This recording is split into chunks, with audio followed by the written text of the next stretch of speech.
Bonjour, je m'appelle Thomas Bastien, directeur général de l'Association pour la santé publique du Québec et je vous souhaite la bienvenue à cette activité qui se déroule dans le cadre de la 4e édition de la Semaine de la santé durable. Alors, le thème de cette année, Ensemble pour la réduction de la maladie, ça se base sur un livre qui est disponible gratuitement sur le site internet moindemaladie.ca que la SPQ et plusieurs partenaires ont dévoilé dernièrement et dont les chapitres portent sur la maladie et sa réduction. Et aujourd'hui, on a la chance d'être en compagnie de représentants justement de plusieurs maladies qui font partie d'une coalition que l'on a créée tous ensemble justement pour revendiquer plus de réduction de la maladie au Québec. J'ai le grand bonheur d'être en compagnie de Jean Day. Jean, ça va bien? Ça va très bien, merci Thomas. Je suis très heureuse Super. d'être avec vous aujourd'hui. Très heureux d'être avec toi également. Alors, Jean, depuis plus de 20 ans, tu œuvres dans le milieu des OBNL en soutien des causes diverses. Tu as un parcours professionnel qui t'a amené à t'impliquer autant auprès des enfants que des adultes, mais davantage en fait en matière de santé globale et cognitive. Tu as participé à différents comités consultatifs pour faire valoir l'importance de la promotion de la santé en agissant sur les facteurs de risque modifiables, en plus de travailler en étroite collaboration avec les instances gouvernementales et les professionnels de la santé. De plus en plus intéressé par la santé cognitive, tu t'es joint en décembre 2020 à la Société Alzheimer de Montréal à titre de directrice générale et de concert avec une équipe forte et mobilisée, tu souhaites contribuer à démystifier la maladie d'Alzheimer et les troubles neurocognitifs, contribuant à faire tomber des tabous et à les faire reconnaître comme un enjeu de santé publique. Est-ce que c'est bien ça, Jean, de ton côté? Tout à fait, tout à fait. Superbe. Oui. Karen Leblanc. Bonjour Karen, ça va bien? Ça va très bien, toi? Ça va très bien, merci. Alors Karen, tu es directrice générale de l'Association québécoise de la maladie de Lyme, qui allie compétences en communication et en gestion à une expérience personnelle de la maladie plus particulièrement. Donc tu as vécu en fait un diagnostic erroné, l'errance médicale, la recherche de traitement et de syndrome post-infectieux et tu t'es dévoué en fait à sensibiliser la population et à améliorer les conditions des personnes touchées par cette maladie. C'est bien ça? C'est bien ça. Super, merci beaucoup Karen à nouveau. On continue avec David de Reynaud, qui est titulaire d'un baccalauréat en sciences politiques et d'une maîtrise en affaires publiques et internationales de l'Université de Montréal. David, tu es gestionnaire principal pour le Québec dans l'équipe de défense de l'intérêt public de la Société canadienne du cancer. Ton travail consiste à favoriser l'adoption de politiques publiques afin de mieux soutenir les personnes atteintes de cancer et leurs proches, ainsi que d'assurer un accès à des soins et services équitables et de qualité en cancérologie. Avant de te joindre à la Société canadienne du cancer, tu as occupé plusieurs postes dans le monde de la politique provinciale, dont celui de directeur de bureau de circonscription et de conseiller politique pour le ministre délégué à la santé et aux services sociaux. Ton parcours politique t'a aussi amené à occuper des postes stratégiques comme celui de président de la commission de la relève et vice-président de la coalition Avenir Québec. Et depuis 2021, tu occupes le rôle de président du conseil d'administration de la maison quelque part de Longueuil, qui a comme objectif de soutenir les jeunes de la région afin d'atteindre leur plein potentiel en leur proposant de nombreuses activités culturelles et sportives. Comment ça va, David? Ben, ça va très bien. Merci de l'invitation. Très content d'être sur ce panel avec d'aussi beaux experts. Et puis bonjour à toutes et à tous. Merci d'être avec nous. Et on termine avec Marc-André Parenteau. Marc-André, tu es conseiller principal affaires gouvernementales de défense des intérêts Québec pour la Fondation des maladies du cœur et de l'AVC. Tu es titulaire d'une maîtrise en santé publique axée sur les politiques publiques et travaille depuis plusieurs années pour des organisations œuvrant en santé publique et à l'amélioration du système de soins. Marc-André, tu es passionné par la politique et par le rôle des politiques publiques qui peuvent avoir sur la santé de la population des effets positifs. Donc, dans le cadre de ton rôle chez Cœur et AVC, tu travailles notamment auprès des élus pour apporter des améliorations aux politiques publiques afin de favoriser la santé pour toutes et pour tous. Est-ce que c'est bien ça, Marc-André? Tout à fait. Tout à fait. Merci d'être avec nous de ton côté. Très heureux de Merci à te toi. retrouver dans ce panel-là. Vraiment. Alors, sans plus attendre, on va rentrer dans le vif du sujet, si ça vous convient. Et puis, on va commencer en fait avec une première question qui peut paraître toute simple, mais que beaucoup de personnes en fait ne connaissent pas. Pouvez-vous nous brosser en fait un portrait de la maladie qui rejoint votre organisation? Puis, on va commencer en fait directement avec Karen. Karen, est-ce que vous pouvez nous en parler davantage? Oui, donc la maladie de Lyme, c'est une maladie qui est quand même récente au Québec. Donc, ça fait à peu près 20 ans qu'on commence à en entendre parler. Ça vient avec le fait qu'il y a plus en plus de tiques à cause du réchauffement climatique.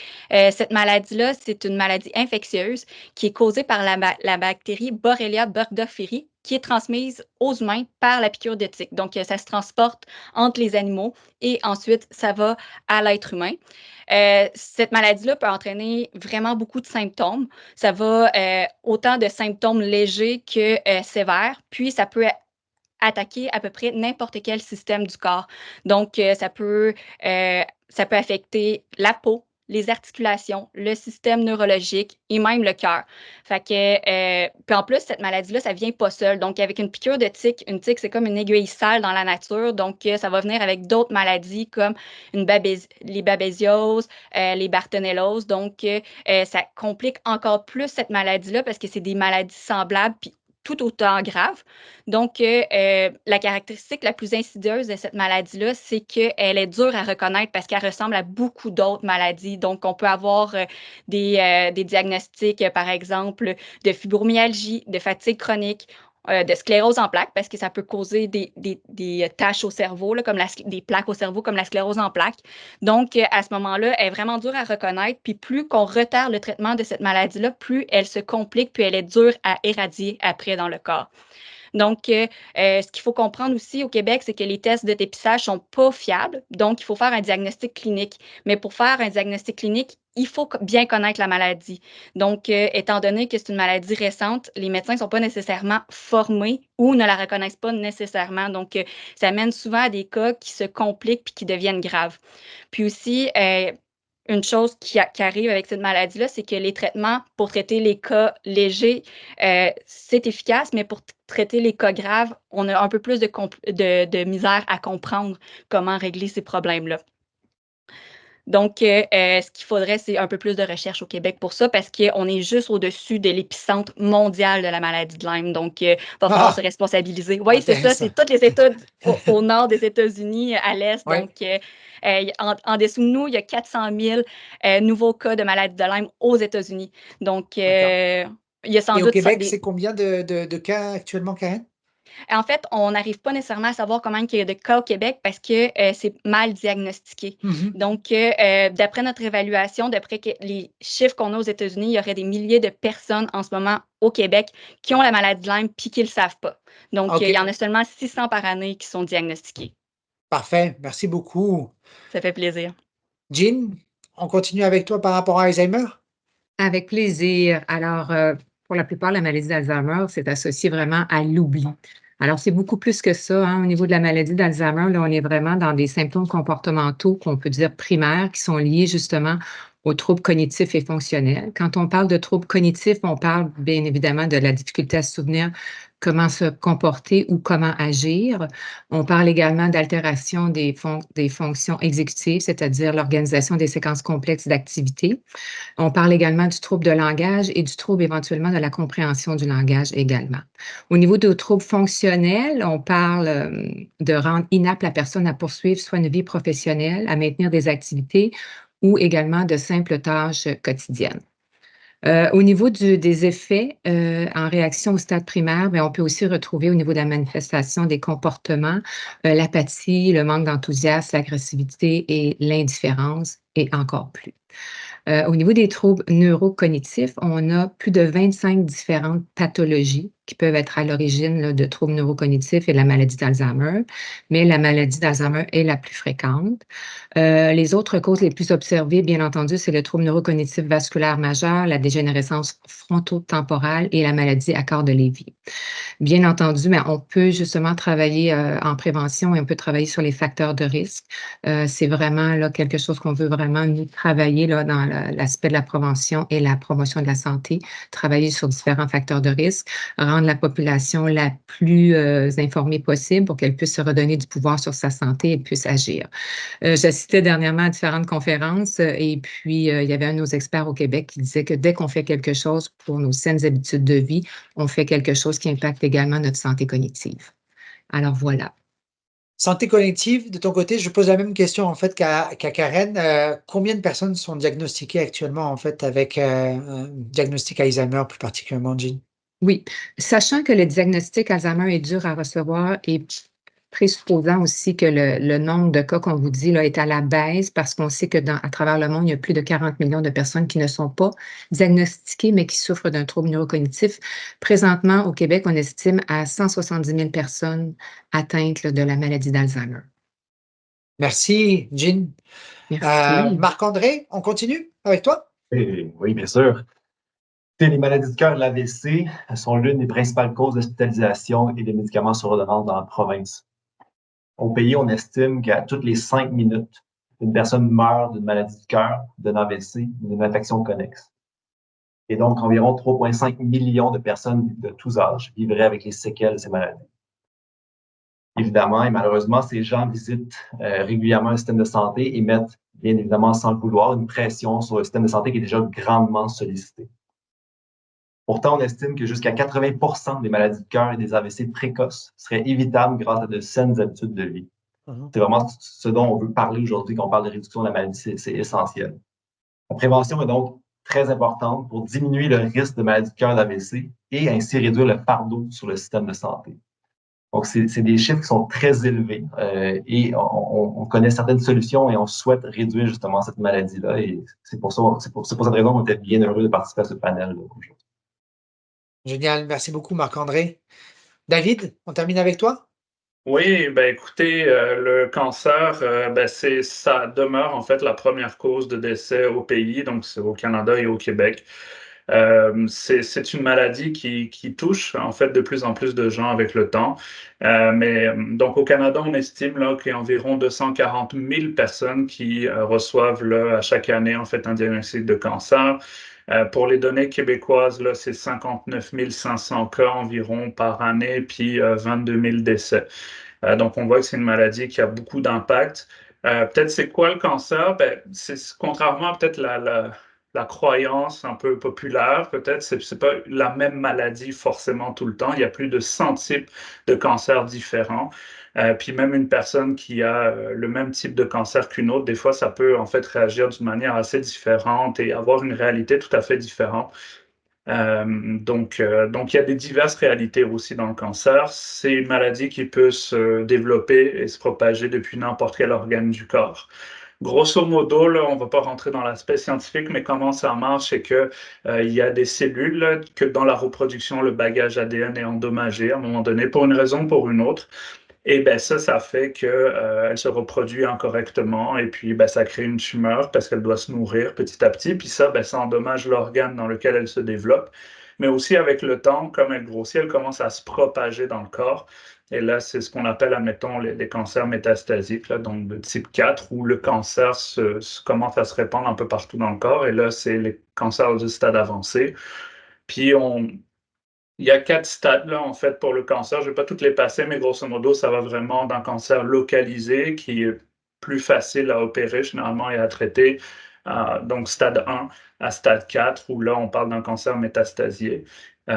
Et puis, plus le stade est précoce, donc plus on le dépiste rapidement, meilleures sont les chances de survie, puis moins il y a d'impact aussi sur le traitement.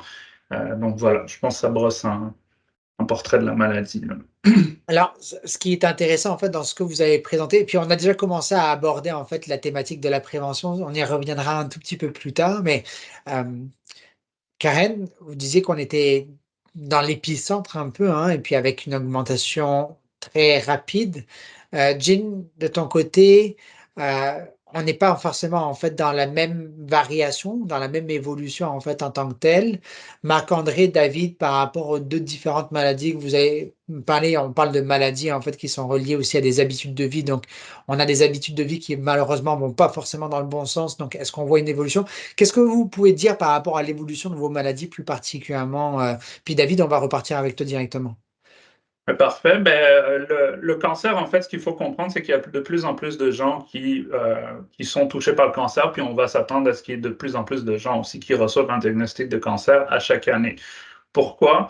Parce qu'il y a le vieillissement de la population, puis aussi son augmentation ultimement. C'est les raisons principales, parce que le premier facteur de risque qui est associé au cancer, ça demeure l'âge. Donc, avec des politiques publiques de santé qui permettent de mieux prévenir la maladie, on estime qu'on pourrait prévenir peut-être 40%, donc 4 cas sur 10 de cancer, ce qui est quand même vraiment important, mais ça reste que 60% des cas de cancer sont vraiment un peu, malheureusement, la loterie génétique ou l'âge, là, simplement. On s'attend à ce que 2 Canadiens sur 5 soient touchés par le cancer au cours de leur vie. Donc, à peu près, je pense que c'est une réalité que tout le monde partage. Tout le monde a quelqu'un dans son entourage qui a été touché par le cancer. Donc, il faut s'attendre à ce que ce soit une maladie qui continue de garder cette place pour l'instant. Et c'est pour ça que nous, on se mobilise beaucoup pour être sûr que le système de santé soit capable de faire face à cette crise-là, mais aussi de prévenir, en fait, le plus de cancers possible pour réduire la pression sur le système de santé. Et puis, c'est en ce sens qu'on travaille beaucoup, à la fois faisant des politiques publiques, mais aussi en finançant la recherche, parce que la recherche, ça demeure un levier important pour développer de nouveaux traitements, dépister plus rapidement le cancer et donc de réduire l'impact de cette maladie sur la vie des Canadiens. Merci. Marc-André, c'est quoi la tendance de ton côté? Mais malheureusement, la tendance est également à la hausse pour les maladies de cœur, les AVC au Québec, au Canada. David a parlé de certains facteurs qui influencent le cancer. Il y en a certains qui sont communs également pour les maladies de cœur, l'AVC, le vieillissement de la population, la sédentarité, l'alimentation. Donc, certains des facteurs qui peuvent avoir un impact. Bon, le vieillissement de la population n'a pas d'impact pour justement réduire le risque, mais certainement, de point de vue saines habitudes de vie, il y a des éléments qu'on peut prendre en considération. Je parlais de 80% de maladies de cœur et d'AVC précoces qui peuvent être évitables. C'est un chiffre quand même considérable. Cela dit, le Cœur et AVC finance également beaucoup de recherches et beaucoup d'avancées qui sont faites, et notamment grâce à ces efforts, le taux de mortalité lié aux maladies de cœur et d'AVC a baissé de plus de 75% au cours des 70 dernières années. Donc, il y a des gains majeurs pour une mortalité. Évidemment, on ne réduit pas nécessairement la maladie, elle est en croissance, comme je le mentionnais, mais il y a tout de même des avancées. Je pense que c'est important de le souligner.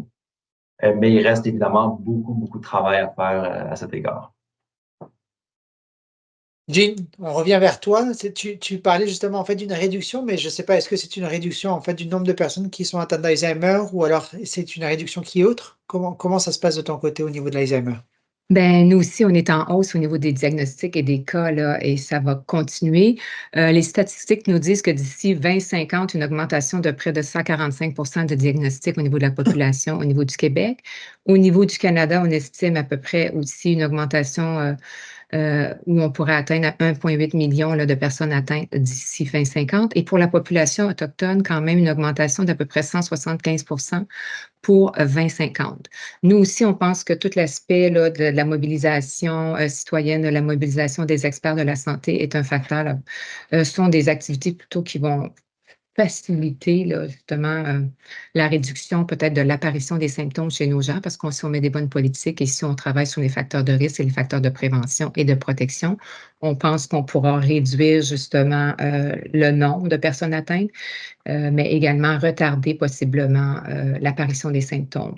En termes de facteurs de risque, nous aussi, on parle d'obésité, on parle de tous les problèmes d'audition, on parle de tabagisme, on parle d'éducation, on parle d'âge aussi, bien entendu, parce que la plupart des gens ont des diagnostics là, passés 65 ans, mais on a de plus en plus de diagnostics atypiques dans la quarantaine et dans la cinquantaine. Alors, il faut vraiment s'attarder à tout l'aspect de la sensibilisation. Alors, pour nous, bien entendu, là, de travailler en coalition comme ça sur la réduction des maladies, le fait de retarder ou de réduire justement le nombre de diagnostics va avoir des effets sur la collectivité, va avoir des effets au niveau de l'économie, au niveau de la Complètement. pharmacologie aussi, mais la plus grande chose, c'est la santé des gens. La priorité, c'est la santé des gens. Puis ce qui est intéressant, en fait, dans ce que tu viens de dire, Jean, et puis je pense que Marc-André et David l'ont dit également, en fait, c'est qu'on est sur des facteurs qui sont relativement similaires en Différent. matière de prévention, là. On n'est pas Oui. vraiment très loin, en fait, de notre côté. Karine, on est peut-être sur d'autres préventions parce que malheureusement, en fait, les tics sont dans la nature, ça veut dire qu'il faut qu'on reste chez soi. Non, ça va pas être ça, mais c'est quoi l'évolution, en fait, justement, au niveau, en fait, de la maladie de Lyme? Puis je pense que c'est très important, hein, si je me trompe pas. Oui, donc c'est indéniablement en évolution, en augmentation au Québec. Il faut savoir que la maladie de Lyme a été détectée pour la première fois aux États-Unis en 1970 dans une ville qui s'appelait Lyme, justement, d'où là elle tire son nom. Puis c'est tout près de New York. Donc au fil des années, la maladie a progressé vers le nord, puis On est dans le trajet directement dans la population de tiques porteuses de la maladie de Lyme. Donc, avec les réchauffements climatiques, ça n'arrêtera pas. Puis en plus, étant donné que les méthodes diagnostiques ne sont pas fiables au Québec, ben, le jour où on va commencer à les diagnostiquer vraiment, il va y avoir une augmentation parce qu'en ce moment, il y a des milliers de personnes qui se promènent avec cette maladie-là, qui n'ont pas de traitement, donc qui ne sont pas dans les chiffres qu'on a. Aussi, ce qu'il faut savoir, c'est qu'il y a des personnes qui pensent qu'ils sont à l'abri de cette maladie-là parce qu'ils habitent en ville, parce qu'ils ne vont pas dans la forêt. Mais ce qu'il faut savoir, c'est que les tiques ne sont pas nécessairement très profonds dans la forêt, là, sont dans les jardins, sont dans les parcs, sont dans les villes. Donc, les personnes ne se doutent pas qu'ils sont exposés à ce danger-là. Mais c'est vraiment là. Fait que c'est vraiment important aujourd'hui de parler de prévention pour réduire ces risques-là. Merci. Alors, si on fait un petit récapitulatif de cette section-là, et puis c'est quand même très intéressant, quand on parle en fait de changement climatique, quand on parle de vieillissement de la population, quand on parle des habitudes de vie de manière générale, quand on parle potentiellement des inégalités aussi, parce que c'est en relation avec les habitudes de vie aussi beaucoup, on se retrouve en fait à des causes qui font en sorte que vos maladies, elles augmentent, peu importe en fait le type de maladie plus particulièrement. Et pourtant, en fait, on se rend compte que l'augmentation de la maladie, c'est moins pour les patients, c'est moins pour la qualité de vie de la population, c'est plus de souffrance aussi, en fait, hein, pour la population de manière générale. La question, en fait, est la suivante: est-ce que vous pensez, en fait, qu'on s'est doté d'un plan pour réduire cette maladie ou ces maladies-là plus particulièrement? Et puis, j'irai vers toi, Marc-André, plus particulièrement. À ma connaissance, il n'y a pas de plan spécifique pour réduire les maladies de cœur AVC. Toutefois, il y a quand même plusieurs actions déployées par le gouvernement qui ont un impact justement pour réduire ces maladies. On peut penser notamment à la politique gouvernementale de prévention en santé, la PGPS, qui vise essentiellement à agir sur un ensemble de facteurs pour améliorer la santé et la qualité de vie de la population et réduire les inégalités sociales en santé également. Donc, certainement, ça peut avoir un impact. Penser à différentes mesures également, l'interdiction des saveurs, incluant la menthe et le menthol dans les produits de vapotage, donc certainement un impact pour réduire la consommation de vapotage chez les jeunes. La hausse de la taxe tabac, tout récemment annoncée par le gouvernement, donc réduire également le nombre de fumeurs au Québec, c'est important. Et même, on le voit aussi au Canada, des mesures comme l'étiquetage sur le devant des emballages qui est annoncé en 2022, je pense, qui entre en vigueur en 2026, pour aider justement le consommateur à faire un choix éclairé à l'épicerie pour avoir une indication que cet aliment est riche en sucre, sel ou gras. Donc, certaines mesures mises en place par différentes instances gouvernementales. Également, nous, Cœur AVC, on développe régulièrement des campagnes de sensibilisation pour aider à réduire les risques associés aux maladies de cœur et d'AVC, en plus de revendiquer, comme on en parlait tantôt, auprès des élus, l'installation de politiques favorables à la santé qui joue également un rôle dans cette réduction de la maladie. Donc, plusieurs actions, pas de plan, c'est ça, hein? De manière Plusieurs générale. actions qui viennent jouer sur ces facteurs de risque, mais comme je disais, pas associés, pas de plan de mesure comme tel. David, est-ce qu'il y a un plan pour le cancer? Oui, ben, peut-être juste pour juste compléter aussi un peu la réponse que j'avais donnée à l'autre question par rapport, j'ai parlé beaucoup d'incidence, mais peut-être juste un petit point sur le décès des cancers, parce que c'était un peu la bonne nouvelle, puis j'ai oublié d'en parler, mais le taux de décès par cancer diminue en fait de manière significative dans les dernières années. Donc même s'il y a plus de gens qui sont touchés par le cancer et il y a plus de gens qui décèdent en fait en termes de nombre pur du cancer, les taux de décès ont diminué de 39% chez les hommes et de 26% chez les femmes depuis le pic des années 88. Puis ça s'exprime notamment par certaines politiques publiques, dont la lutte contre le tabagisme, là, beaucoup. Peut-être au niveau des plans qui sont en lien avec la lutte contre le cancer, ben c'est sûr que nous, on a la chance d'avoir le programme québécois de cancérologie au sein du ministère de la Santé et des Services sociaux. Donc, on a cet espace gouvernemental dont l'objectif, c'est de développer des stratégies, vérifier les protocoles médicaux, s'assurer d'avoir des données sur le cancer. Donc, je pense qu'on a peut-être un avantage, entre guillemets, des fois sur certains autres types de maladies par rapport à ça. Il y a aussi des plans d'action qui sont présentés de manière régulière par le programme québécois de cancérologie. Et notamment, là, à la fin de l'année passée, ils ont sorti leur document d'orientation stratégique 2023-2030, et il y a tout un volet prévention. En fait, c'est une nouveauté, là. Donc, un volet prévention, d'essayer de voir comment est-ce qu'ils peuvent travailler avec le ministère, avec la santé publique pour mieux prévenir le cancer. Mais c'est sûr que un peu à part ces plans généraux de cancérologie, ben après, c'est un peu disparate, où on a la PGPS qui touche certains enjeux de prévention du cancer, on a la stratégie de lutte contre le tabagisme, donc il y a plusieurs stratégies après qui sont un peu plus morcelées, là. Puis on a un peu comme Marc-André, le facteur principal en fait de décès évitable, ça reste le tabagisme. Donc c'est sûr que nous, tout ce qui prévient le tabagisme, on est vraiment derrière ça. Donc oui, il y a un plan, mais après, on peut se poser la question, est-ce qu'il y a assez de financement en prévention et est-ce qu'il y a des mesures qui sont prises de manière régulière au niveau législatif et légal pour encadrer différents aspects? Ça, c'est une autre question, peut-être qu'on va aborder plus tard, j'imagine. Génial. Merci David. Jean, de ton côté? Alors, nous, on a le plan Alzheimer. On est maintenant depuis 2021 sur la phase 3 du plan Alzheimer, qui est vraiment orienté là, sur faciliter la transition des parcours des personnes vivant avec un TNC en adéquation avec leurs attentes et celles des proches afin d'améliorer la condition de vie. Alors, le plan est là, le plan existe. Nous, on travaille en collaboration avec différents CIUS aussi pour l'opérationnaliser et s'assurer qu'on est bien aligné aussi sur les stratégies et les actions qui sont proposées au niveau du ministériel. Les effets escomptés, c'est une cohérence et une pertinence clinique dans l'ensemble du parcours des usagers selon les standards de bonne pratique reconnus, des transitions harmonieuses dans le parcours des soins aussi au niveau des services de proximité spécialisés ou spécifiques si requis. Alors, au niveau du plan Alzheimer, je vous dirais que c'est déjà un très bon pas vers l'avant. Depuis la semaine dernière, il y a eu une première consultation aussi publique à Québec et à Montréal avec beaucoup d'influenceurs, de décideurs et de professionnels experts du domaine sur la création de la première politique, là, justement ministérielle, sur la maladie d'Alzheimer et les autres troubles neurocognitifs. C'est basé sur 3 grands thèmes, la dignité, la qualité et l'expertise, et sur différents thèmes là, prioritaires qui nous ont été présentés. Et ça fait beaucoup de sens, je dirais, en termes d'orientation, ce qui nous a été présenté. Mais ce que j'apprécie d'autant plus aussi, c'est tout le principe de consultation, le fait qu'on ait été consulter les experts du domaine, le communautaire a été impliqué aussi, la recherche a été impliquée. Alors, je trouve que ça, au niveau de la prévention, c'est un excellent pas. Alors, la suite sera de pouvoir rédiger la politique, mais la décliner en plan d'action également et de la concrétiser sur le terrain. Au niveau de notre organisation, nous, on travaille aussi, on crée plusieurs programmes et plusieurs services là, au soutien de nos familles. Alors, on a nos propres plans d'action là, à l'interne au niveau de la Société Alzheimer. Et bien entendu, on favorise toutes les approches multidisciplinaires pour développer justement nos stratégies. Et on a des approches vraiment qui sont centrées sur la personne.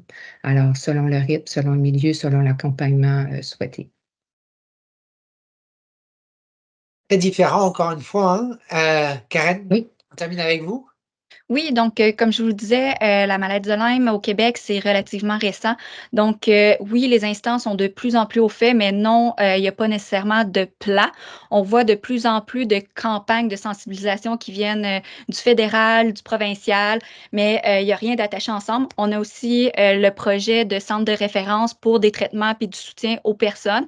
Donc en ce moment, ça reste encore un projet, donc c'est à mettre en place. Donc oui, il y a de l'espoir pour l'avenir de voir ces projets-là mis en place. Au niveau de l'association, au niveau de la QML, on a notre propre plan stratégique. On n'a pas le choix de prendre le taureau par les cornes puis de mettre des services en place.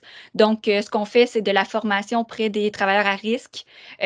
On essaie de faire des campagnes de promotion grand public à travers le Québec. Puis aussi, ce qu'on fait, c'est qu'on soutient les personnes qui ont la maladie de Lyme pour qu'ils trouvent les meilleurs soins que possible au Québec. Donc, on met ça en place. C'est sûr qu'on a encore besoin d'aide du ministère de la Santé et des Services sociaux pour mettre tout ça en place. Donc, on est vraiment en construction. Puis, au niveau de l'association, on a vraiment un plan. Puis, au niveau du gouvernement, c'est en train de se placer.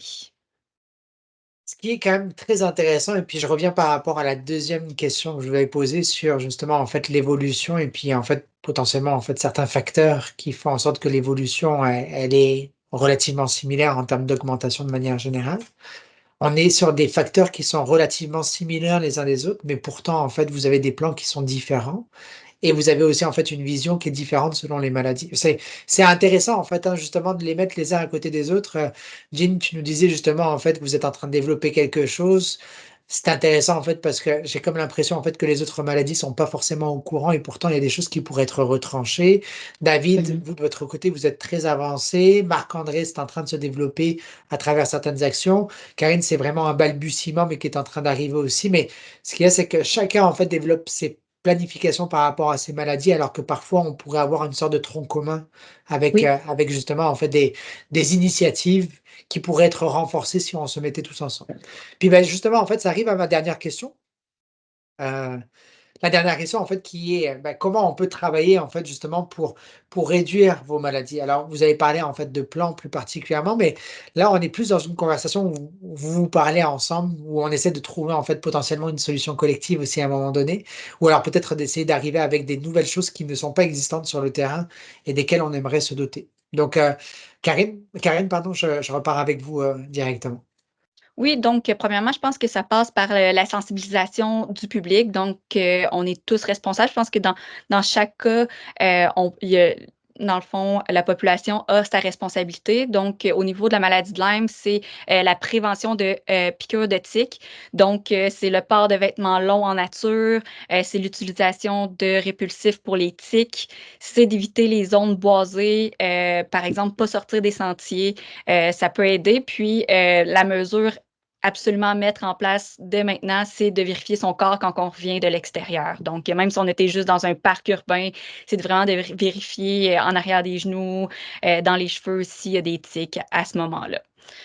Ensuite, comme, moyen de prévention, qu'est-ce qui peut être mis en place, en fait, plus, généralement, c'est le contrôle de la population des tiques parce qu'au final, c'est des parasites, donc on n'a pas vraiment besoin de ça. Donc il y a des mesures en place qu'on pourrait mettre pour, mesurer ça. Puis, autre moyen pour réduire, la ces maladies-là cette maladie-là, c'est la recherche. Donc, pour la maladie de Lyme, il y a beaucoup de choses qui restent mystérieuses. Donc, autant pour le dépistage, autant pour le traitement, autant pour les co-infections, les effets des co-infections. Puis, étant donné qu'on est un épicentre au Québec, on n'a pas le choix de se responsabiliser puis d'investir massivement pour la recherche dans cette maladie-là. Génial, merci, Merci. Marc-André, on part avec toi? Tout à fait. Écoutez, j'en ai parlé un peu dans mes autres interventions, mais c'est essentiel que les gouvernements poursuivent les efforts de prévention, de promotion de la santé, en continuant à développer des politiques publiques qui visent l'amélioration de la santé populationnelle. Donc, cette approche populationnelle qui a un large impact par les politiques publiques. Il y a également des efforts de sensibilisation d'une perspective un peu plus individuelle, sensibiliser la population pour prendre des actions aussi pour réduire ces facteurs de risque. Et je parle de prévention, ça commence par la connaissance du risque. On estime qu'à peu près 9 personnes sur 10 au pays ont au moins un facteur de risque de maladie de cœur, d'AVC. C'est énorme. Là, on parle évidemment sédentarité, tabagisme, l'alimentation. Donc, il y a plusieurs alimentations malsaines. Donc, il y a plusieurs éléments sur lesquels les gens peuvent travailler. Et donc, en agissant sur ces éléments-là, on peut favoriser de saines habitudes de vie. Je parle de saine alimentation, par exemple, les recommandations du Guide alimentaire canadien qui parlent de davantage de fruits et légumes, de consommer davantage de protéines qui viennent d'origine végétale, de réduction de produits ultra transformés, riches en sucre, sel, gras. Il y a l'activité physique et il y a des environnements qui peuvent être mis en place pour favoriser ces activités physiques-là, mais d'atteindre ces cibles de 150 minutes d'intensité modérée à élevée, c'est essentiel également. Sachant que ces 150 minutes peuvent être segmentées aussi en tranches de 10 minutes, ça peut être la marche, du jardinage, la course, donc essentiellement de faire augmenter son rythme cardiaque. Je terminerai avec le tabagisme, qui est évidemment un élément important pour nous, cas AVC, mais pour David aussi, à la Société canadienne du cancer. Donc, les chiffres sont élevés. Là. Les fumeurs ont de 2 à 3 fois plus de chances plus susceptibles d'une crise cardiaque ou d'un AVC. Et donc, cesser de fumer en 24 heures seulement, le risque de crise cardiaque commence à baisser. Et après 5 ans, c'est presque le même pour le risque d'AVC, presque le même qu'un non-fumeur. Et après 15 ans, on retombe dans les mêmes niveaux en termes de risque de maladie de cœur. Donc, il n'est jamais trop tard pour arrêter de fumer et ça peut avoir un impact considérable sur la réduction de la maladie et des effets également mentionnés précédemment. Génial. Jean, de ton côté? Mais écoutez, moi aussi, j'adhère, là, tout comme Yves et Marc-André, à la promotion des saines habitudes de vie. Je pense qu'on peut travailler sur les facteurs de risque modifiables. Comme vous disiez tout à l'heure, là, autant pour nous, de notre côté, l'alimentation est un facteur, le sommeil, la sociabilisation, l'activation du potentiel intellectuel, la gestion de notre santé aussi, protéger notre cœur, rester actif. J'ai parlé du sommeil, mais de la dépression également, éviter la consommation excessive d'alcool, bien entretenir notre oui. Alors, tout ça sont des facteurs sur lesquels on peut agir au niveau des facteurs modifiables et les saines habitudes de vie. Je dirais comme vous aussi, l'aspect de la campagne sociétale là, sous l'angle de la sensibilisation, le facteur humain et l'apport éducatif, je pense que c'est essentiel. Il faut mieux communiquer, mieux prévenir et mieux accompagner. Je pense aussi que dans le cadre de campagnes de sensibilisation, on peut travailler aussi très tôt au niveau de la sensibilisation, au niveau de la santé cognitive dès le jeune âge, exemple en milieu scolaire, l'importance de sensibiliser au niveau des traumas crâniens, sensibiliser aussi à la santé cognitive, c'est-à-dire il existe déjà plein de beaux programmes en milieu primaire où on travaille sur, on compte les temps de lecture, les activités comme ça, mais quand c'est lié à la santé cognitive, on pourrait déjà prendre ce qui existe déjà et que faire des liens pour commencer à ouvrir là, sur la santé cognitive en milieu scolaire. L'exemple du projet de Pierre Lavoie avec les cubes sur l'activité physique, pourquoi on pourrait faire pas quelque chose qui ressemble à ça, mais avec la santé cognitive, à voir. C'est une idée que je vous partage. Autre point au niveau de la prévention et de la promotion, répondre à la solitude des personnes qui souffrent, les personnes atteintes, mais les personnes aussi proches aidantes, qui sont dans l'inconnu par rapport à la maladie. Alors, de la littératie adaptée justement au niveau de connaissance et à la capacité et aux cibles. Bien référer, bien diriger les gens. Les gens, au niveau de l'Alzheimer, ne savent pas nécessairement où se référer pour avoir un diagnostic et un bon diagnostic. Encourager également le diagnostic précoce. Une fois qu'on a un diagnostic bien fait, bien établi, mais ça permet déjà de mettre des mesures adaptées plus précocement dans le parcours de soins, ce qui peut retarder encore l'apparition de symptômes plus aigus. Je dirais de contribuer aussi à développer la force citoyenne. Nos gens atteints d'Alzheimer, les proches aidants aussi sont actifs partout dans la population. Alors, comment bien communiquer avec eux, comment agir avec bienveillance auprès d'eux. Bien entendu, nous aussi soutenir la recherche et la transmission des données. Travailler en mode collaboratif avec nos alliés, et j'appuie sur le mot alliés, nos politiques, la recherche et le domaine de la santé et la communauté. Le soutien politique, le soutien financier, comme David disait tout à l'heure, la science, la santé, la communauté, un financement adéquat. Je pense qu'aussi, au niveau de nos alliés politiques, travailler au niveau interministériel, parce que même si on parle de santé cognitive, ça a un impact au niveau de l'économie, l'innovation, l'éducation et tout ce qui est municipal pour qu'on mette en place les mesures d'appoint dans nos municipalités. Soutenir l'éducation aussi, soutenir l'éducation de nos professionnels dans leur milieu d'éducation. Je pense que c'est important. Je vais prendre l'expression anglophone train the trainer. Soutenir aussi toute la sensibilisation, l'éducation aux familles qui accompagnent les personnes qui vivent avec un trouble neurocognitif. Le réseau est super important. La multidisciplinarité est également importante en prévention pour soutenir nos familles et la personne qui vit avec un TNC. Je prends encore l'expression de Dr. Louis Bérard hier qui disait qu'au niveau de la promotion et de la prévention, dès qu'on fait quelque chose de bien pour notre santé, c'est déjà bon. On a un pas vers l'avant. Alors, agissons. Et puis, le dernier rapport de l'association Alzheimer Disease International disait Never too late, never too early pour agir et pour obtenir un diagnostic. Alors, c'est toujours le bon temps là, d'agir et de se prendre en main. Merci beaucoup, Jean, de nous avoir partagé en fait le plan d'action que vous allez développer en fait en matière d'Alzheimer, parce que c'est exactement ça, Ah, hein, c'est c'est un petit peu, fantastique. non, non, c'est Exactement. un petit peu tout ce qu'on fait en ce moment puis on veut développer. Oui, on en fait David, beaucoup. de ton côté? Oui, ben, je vais peut-être structurer ma réponse en 3 temps. La première, ce serait de dire un peu c'est quoi la prévention pour la Société canadienne du cancer. Donc, tu sais, nous, on le voit, disons, peut-être 4 niveaux. Il y a la prévention primaire, donc là où on parle des saines habitudes de vie, réduction du tabagisme, diminution de la consommation d'alcool, de la viande rouge, se protéger quand on va, admettons, au soleil avec les vêtements, la crème solaire, parce que, comme je le disais, il y a plus de 100 types de cancers différents. Donc, des fois, on se protège contre un type de cancer, on a des habitudes qui peuvent augmenter nos risques dans nos types de cancer. Donc, c'est sûr qu'il y a beaucoup de recommandations différentes là, en termes d'habitudes de vie. Euh, pour le cancer, il y a la prévention secondaire où là, on parle de vraiment d'accéder au dépistage le plus rapidement possible. Donc, il y a des tests qui permettent de dépister les différents types de cancers. Il faut favoriser cette habitude de trouver les cancers le plus rapidement possible parce que plus le cancer est détecté tôt, plus les chances de survie sont augmentées, puis il y aura moins d'impact aussi sur la qualité de vie de la personne et de son entourage là, qui est touché par le cancer. Puis la troisième phase, je dirais que c'est un peu la prévention tertiaire où là, les personnes qui sont atteintes de cancer peuvent aussi poser des gestes pour modifier leurs habitudes de vie, puis ainsi augmenter leurs chances de survie, de récupération. Donc là aussi, il faut faire un travail à ce niveau-là. Puis le quatrième axe, qui est un peu en dehors de la prévention, mais qui le touche quand même, c'est la question de la recherche. Donc c'est sûr que nous, la première activité qu'on fait à la SCC, c'est financer la recherche sur le cancer. On finance 50 millions par année de recherche au Canada pour faire avancer la recherche parce que ça permet de trouver des meilleurs traitements, de dépister plus tôt le cancer et d'améliorer en fait tous les pronostics en lien avec le cancer. La deuxième phase de ma réponse, ce serait de dire, c'est un peu, c'est quoi qui manque au Québec? C'est peut-être, parce que oui, on a un plan d'action, des orientations stratégiques en cancérologie, c'est bien, puis il y a de la prévention dedans, mais c'est pas eux directement qui vont faire cette prévention, donc ils vont parler avec, par exemple, la santé publique, avec le ministère de la Santé pour poser des gestes qui vont permettre de mieux prévenir le cancer. Mais des fois, comme on l'a dit plus tôt, il y a plusieurs stratégies qui agissent sur différents facteurs de risque.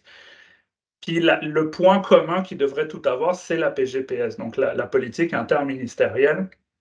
Mais on peut se poser la question, là, elle va être remise à jour bientôt. C'est quoi qu'on voudrait avoir dans cette prochaine PGPS? Est-ce qu'il y a les montants qui sont suffisants pour accompagner tous ces efforts de prévention? Parce que nous, par exemple, on fait aussi des campagnes de prévention pour sensibiliser les gens à se faire dépister pour le cancer, favoriser certaines habitudes de vie, avec la ligne J'arrête la cessation tabagique. Mais tout ça, ben, ça prend des montants, ça prend une vision, puis ça prend des efforts aussi du gouvernement.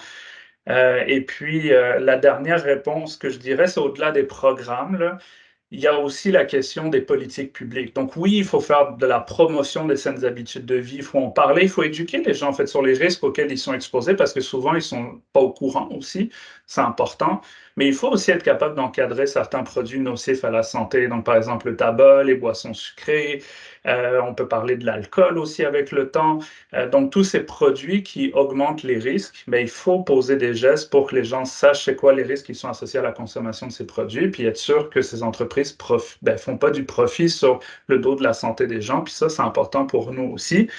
Et un peu l'exemple de succès qu'on a de cette... c'est pas fini parce que ça reste que c'est 30% des décès par cancer, puis c'est la première cause évitable de cancer, c'est le tabac. Mais quand on voit dans les années 60 où le taux de tabagisme était de plus de 50% au Canada, puis que maintenant il est à 13%, et qu'au niveau du cancer du poumon à la société, on a vu une diminution de 3,8% du décès par année depuis 2015, ben ça, c'est le fruit de politiques publiques à la fois de prévention, d'éducation des gens, leurs risques, mais aussi d'encadrement de ces produits, l'emballage neutre, l'interdiction des saveurs et tout ça. Donc, ça prend un peu une synergie de tous ces efforts. Puis la prévention, ben, ça peut prendre du temps, donc il faut être patient aussi. Voilà.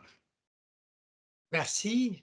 On arrive en fait sur la fin de notre conversation. J'aimerais rebondir peut-être juste pour conclure hein, sur ce que tu as dit, Jean, par rapport à la souffrance plus particulièrement. Et puis, c'est intéressant en fait parce que vous faites partie, vous êtes des représentants en fait de différentes maladies, mais vous représentez tous une souffrance à part entière, mais une souffrance, qu'elle vienne de telle maladie ou de telle maladie, c'est une souffrance à la base. La volonté, en fait, de réduire la souffrance, elle est là. Puis de se doter, en fait, de politiques publiques, comme tu le disais, David, en fait, qui nous permettent de réduire la souffrance ou d'éviter la souffrance qui sont liées à des maladies, que ce soit la maladie de Lyme, que ce soit, en fait, des maladies cardiovasculaires, que ce soit des cancers, que ce soit la maladie d'Alzheimer ou d'autres maladies neurocognitives. Ça devrait être, en fait, un peu notre objectif de société. Vraiment, en fait, réduire la souffrance ou éviter la souffrance, à n'importe quel prix. on va se dire là. Plutôt que de dire constamment, en fait, en tant que société, on est là capable de traiter telle maladie, traiter telle maladie, traiter telle maladie, et on voit que ça fonctionne pas parce que toutes les maladies sont en augmentation en tant que telles. Ben, de notre côté, on devrait prendre une autre approche qui est vraiment en plus réduire la maladie ou prévenir la maladie. Puis on pense que c'est vraiment ça qui va rendre le système de santé à la fois durable, à la fois résilient, mais aussi en fait avec une population qui va être plus heureuse parce qu'elle souffrira moins. Donc, Mmh. je pense que c'est le premier chapitre d'une véritable grosse conversation qui est en train d'arriver. Moi, j'aimerais vraiment vous remercier au nom de la SPQ parce que vous êtes les 4 associations de maladies qui ont levé la main très, très rapidement pour dire: «Nous, on veut embarquer là-dedans». Puis on espère vraiment en fait qu'il y a d'autres maladies qui vont voir la nécessité, mais aussi en fait l'avantage de se mettre tous ensemble pour réclamer ensemble justement en fait plus de réduction de la maladie parce que vous le faites déjà de manière individuelle par rapport à chacune de vos organisations, mais ensemble, on va sur les mêmes choses. Jean, le fait que tu es en train de dire qu'il y a une politique qui s'en vient avec un plan d'action qui sera associé, qui va porter sur les maladies neurocognitives plus particulièrement, c'est très intéressant parce que ça peut intéresser Cœur et AVC, ça peut intéresser la Société canadienne du cancer parce qu'on va parler des mêmes déterminants d'une certaine Oui, manière. exactement. Karen, de ton côté, quand on parle de davantage de diagnostic, ben c'est certain en fait que quand on est dans une stratégie de réduction de la maladie, le diagnostic, il est important. Mais de travailler sur justement le diagnostic de manière générale, ça va aider d'autres maladies qui sont émergentes aussi pour pouvoir les classifier davantage. Donc, c'est intéressant en fait de pouvoir se parler ensemble en tant que maladie plutôt que d'y aller chacun en fait de sa propre maladie. Comme je vous disais, c'est le premier chapitre de notre côté qu'on est en train d'ouvrir. J'espère en fait qu'à l'avenir, on aura la chance de se rencontrer avec 10, 15, 20 organisations de maladies, puis qu'on aura la chance en fait de mettre ensemble nos idées et puis d'avancer là-dessus. Donc, à nouveau, David, Jean, Marc-André, Karen, j'aimerais vous remercier pour votre temps ce matin. Puis, ben, on continue la conversation très prochainement. Ça vous convient? Avec plaisir. Merci Avec à toi. plaisir. Thomas. Merci. Merci Merci. beaucoup. Merci tout le monde. Merci.